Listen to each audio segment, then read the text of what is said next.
근데 이제 저희 보냈어요. 그럼 그 후배가 문제 제기를 하면은 이거는 개인정보 보호 권리거든요. 제가 하는 거고.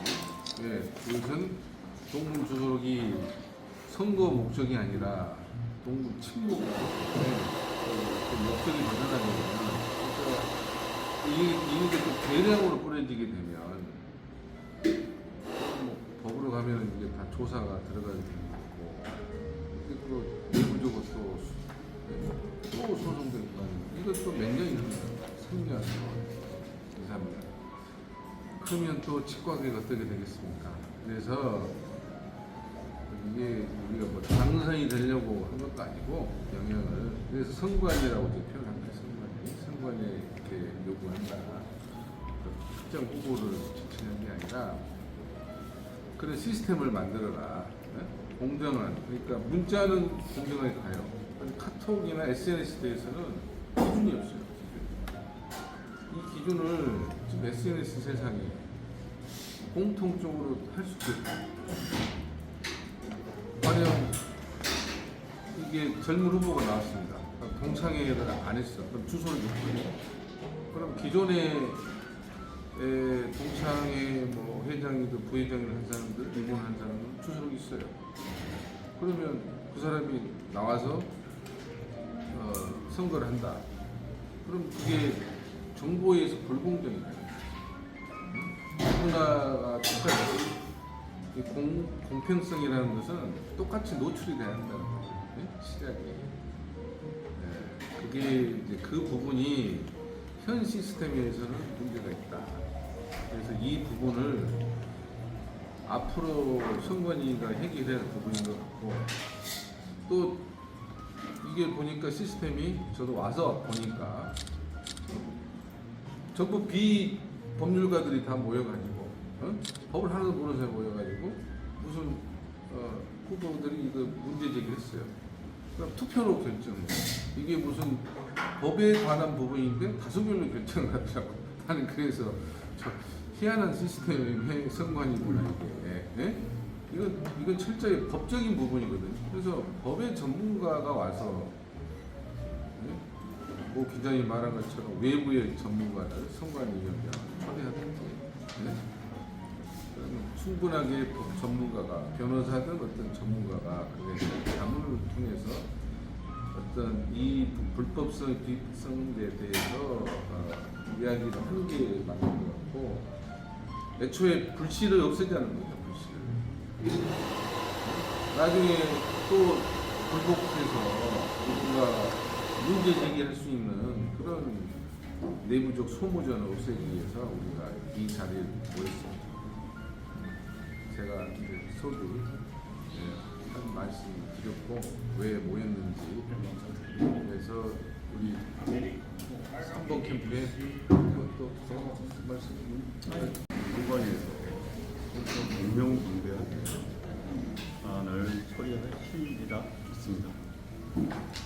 원래 대한치과는 회원들의 신뢰를 기반으로 세워진 기체입니다. 회원들의 신뢰는 공정한 선거와 개인정보 보호 원칙 위에서 세울 수 있다고 저희 3번 캠프는 깨끗한 선거, 이름을 주는 선거로 회원들에게 인정을 받도록 하겠습니다.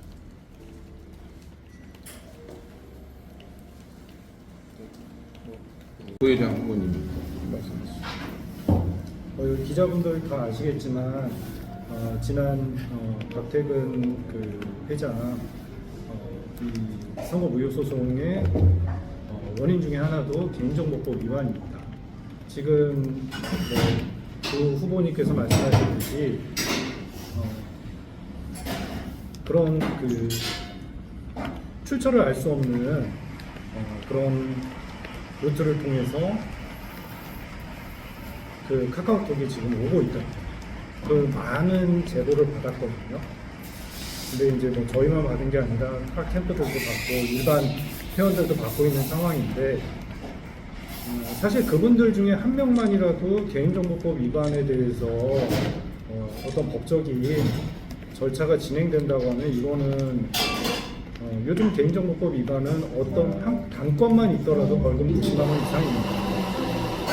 그 법을 조금 뭐 아시는 분들이면은 그러지 않으셨을 거라고 저는 생각을 하는데 여지껏 그 선거운동이 굉장히 정책 중심의 클린 선거로 잘 왔다고 저희는 평가를 하고 그리고 저희 캠프도 끝까지 이제 그런 기조로 가려고 하고 있는데 이제 막판 며칠 남겨두고 이러한 부분들이 언급이 되는 건 사실 좀 굉장히 유감스럽게 생각하고 남은 기간 동안이라도 모르겠어요. 이제 선거 끝나고 나서 어떤 분이 또 이걸 또 문제 제기를 할지는 모르겠지만 남은 기간만이라도 좀 클린하게 선거운동을 할 수 있는 그런 여건을 되었으면 하는 게 저희 4번 캠프의 바람입니다. 대표에서 이야기하면 저는 좀 시스템을 좀 바꿨으면 좋겠어요. 구체적으로 아까 말한 합법적인 시스템. 나중에 문제가 안 되는 법률 전문가들이 좀 만들어 놓은 시스템. 그래서 누가 뭐 선대인 중 어떤 사람이 선관 이용을 했든 간에 또 저희 이후로 10년, 20년 지나도 하더라도 전혀 문제가 안 되는 시스템을 좀 만들어야지 논란이 되고 한번 뭐또 선관 이용들 이용대로 스트레스 기준이었기 때문에 그 기준을 모호하게 만들고 특히 SNS가 발달한 세상인데 이 보면 옛날 SNS가 발달하지 않는 과거의 시스템을 그대로 합성하다 보니까 전혀 준비가 안 된 시스템. 저도 선거를 처음 이렇게 구체적으로 해석하다 보니까 알게 됐는데 그래서 이 시스템을 바꾸자면 계속 이런 게 반복될 것이다. 그래서 저희가 뭐 선거 등락으로 막 이렇게 보시는 분들이 있더라고요. 그걸 이용한다고. 전혀 그게 아니라 한번 경종 울리고 그리고 또 이게 선거가 지나면 또 이게 다 사그라들어 버리잖아요. 저희 말이 또 아무 의미가 없어져요. 그래서 선거 끝나기 전에 모든 회원들도 알고 이 부분에 차기 누가 됐든 간에 차기 집행부가 이 부분을 반영해서 그런 시스템을 만들었으면 하는 그런 바람에서 이 자리를 마련했습니다. 그러면 기자님들의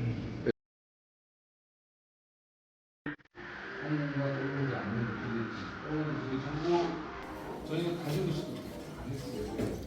나중에 이게 개인적으로 문제가 될 수 있다는 걸 알고 있는데 근데 그 이진규 부장이 뭐 말처럼 한 명이라도 그게 뭔가 이게 문제 제기를 하면은 이게 엄청 또 파급이 다 되거든요. 모든 걸 다 들춰봐야 되는 사안이 될 수가 있어요. 그래서 이런 게 그 시스템을 좀 바꿔야 되겠다. 그러니까 그냥 모른다 할 게 아니라 원천적으로 공정하게 좀 할 수 있게끔 이렇게 카톡도 뭐 제안하면 되잖아요. 몇 번 뭐 해라. 또 동문 뭐 하면 그것을 이용해서 몇 회 하고 이렇게 좀 구체적인 가이드라인이 있어야 되지 않을까. 아까 말씀대로 젊은 후보가 왔으면 동문회를 안 했어요. 그러면 동문 주는 하나도 없고 그럼 그 사람 어떻게 선거를 하고 싶어도 못해요. 그런 문제가 있어요. 그러니까 지금 말씀은